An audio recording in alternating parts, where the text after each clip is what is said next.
Akala ko tulog ka. Di ka pala natutulog ah. Tanawan nyo guys. Kumusta ka? Ha?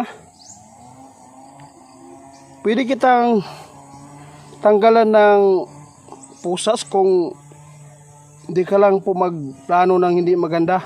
Guys, dito po tayo sa factory nyo. Bisitahin po natin yung nahuli po natin na mangkukulam at kung saan po natin nakuha yung manika na ginamit po niya. Kung hindi natin hinubaran guys, hindi natin tinignan yung mga katawan po niya na may damit, hindi natin sana makikita. Ngayon guys, pero kami nakukuha ang maliit po talaga na na manika, pero hindi pa rin siya ang kumulam po sa kaibigan natin Windy. Kaya ngayon guys, i-update ko sa inyo si kaibigan ninyo. Kausapin lang natin kung ano pang idagdag po niya na plano sa amin, dahil po ito lang talaga yung paraan na matunto natin yung tirahan na mangkukulam. Naara guys, oh. Dito ko nilagay yung oh. Yun oh.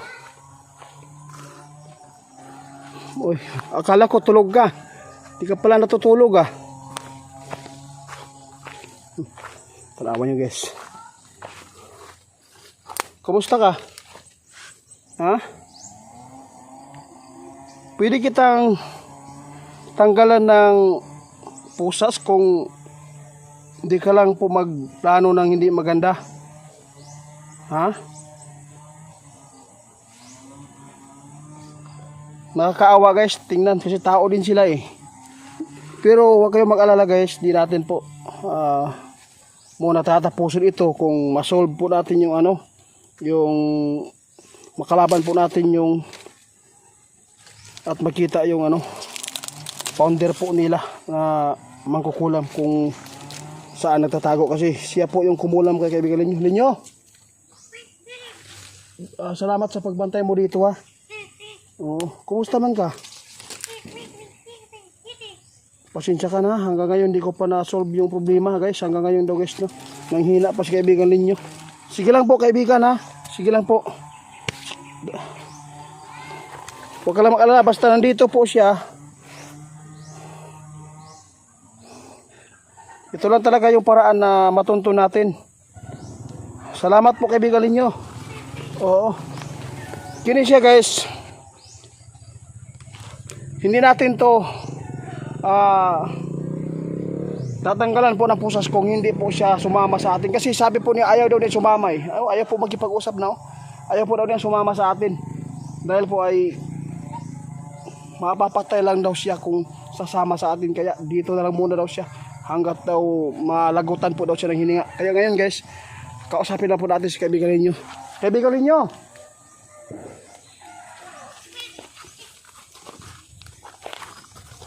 salamat kaibigan sa pagbantay mo ha. Ninyo, bukas guys, isasama ko yan yung nahuli natin, dahil po para matunto natin yung tirahan po ng kanilang leader na mangkukulam. Kasi po ang sabi po niya, unti-unti siyang nagsasabi po ng totoo na siya po ay inuutusan lang at saka tinuruan kung paano mangkulam. Nagawa lang po daw niya ito dahil po sa pagdaog-daog daw sa iyaha. Kaya doon po siya mangkukulam, pumunta at nag-aral kung paano magkulam po sa mga tao. Gumanti lang po daw siya, sabi po niya. Kaya sa plano po namin dito ngayon sa Team Linyo ay alagaan muna natin po dito kasi nakakaawa po siya. Ang problema lang dito guys, kung siya po ay papatayin po sa kanyang leader, kasi po kanina daw sabi po niya na madaling araw pinuntahan ko, nakipag-usap pa. Ngayon hindi na kasi parang nahihiya pag-araw eh. Daw sabi po niya guys, bigla daw siyang nahimatay kasi kinulam po daw siya ng kanyang leader guys. Nakaawa po, no? Unti-unti po siya pinapatay guys. At saka ang sabi po niya, ibalik daw namin yung malaking manika sa kanya para po ay siya po makipaglaban po sa sa mangkukulam. ibalik po daw niya yung ano, yung kulam na ginawa po ng leader nila sa kaibigan natin Dwindi. Pero iwan ko lang kung papagkatiwalaan ba. Kaya ngayon guys, hindi natin pa tatanggalan, no? Hindi pa natin patatanggalan po yung ano, pusas para makuha nato. Para madalag yun, para dili siya makahimo o hindi magandang plano na para sa atin na ikakasama. Si kaibigan ninyo guys, naawa po ako. Dahil po ay sa sobra po niyang yung ano, pangakatawan po niya ay sobrang tamlay at nanghihina. Kaya ngayon, hindi lang natin po ipursige pagkikipag-usap dahil po sa kanyang kalagayan, dahil sa nangyari sa kanya kulam. Akala ko po guys yung mga Dwindi di tatablan ng kulam. Nagawa lang po ito yung kulam sa kanila dahil po sa nangyari na inuto sa atin na sirain po yung mga punso ng mga masasama. Kaya yun, meron tayong nasira na nag-aalaga po ng Dwindi na masama, na bungkal natin yung ano nila, punso, na meron pala nag-aalaga sa kanila na magkukulam. Kaya ito ang nangyari sa kaibigan po natin Dwindi. Ginawa ko ito na pag-update guys, para po masundan po ninyo yung bawat video natin. Abangan lang po ninyo, isasama natin yung nahuli natin dito, kasi ang sabi po niya, hindi ko maibigay yung malaking ano, yung manika, dahil po ayaw kung baka po ulitin naman niya na tayo ay kulamin. Ang sabi pa lang po niya kanina, nahimatay po siya dahil po sa ginawa po ng kanilang leader. Unti-unti daw siyang tinira.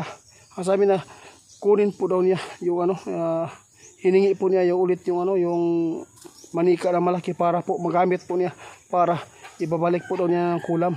Kasi medyo mataas-taas na po ang kanilang karanasan po dito guys. Pwede na po daw siya magipag-away po doon sa kanilang leader. Sana po no, na hindi tayo maisahan, kasi hindi ko talaga naibigay po kaagad yung ano, hiningi po niya, baka po maisahan tayo. Linyo, oo, maghintay ka lang sa pagpunta namin, kasi nahina pa yung ano. Ano ba magagawa natin dito kaibigan? Pwede ko bang bigyan ng sinukuan para hindi po siya batatablan po doon sa ano, sa makukulam, ha? Pwede daw guys. Sige, subukan ko lang mamaya. Bibigyan ko siya, ha? Oo, sige, sige. Mag-ingat ka lang dito. Waalis ka? Luya, pakinggan yung boses nila guys, para hindi matamlay talaga. Aalis po daw siya ngayon guys. Pupunta po daw siya doon sa kaharian nila. Magpagamot po daw siya doon sa kaibigan po niya na manggagamot. Yung sinasabi po niya noon sa atin na meron siyang kaibigan na magaling manggamot sa kanila. Kaya abangan lang po natin guys sa susunod po na update namin tungkol po sa makukulam at kay kaibigan ninyo, kung naging okay na po ba siya. Salamat sa inyong suporta guys, no? Mag-ingat po tayong lahat. Bye bye po. Salamat Linyo. Aalis na po kami Linyo. Sige, salamat po.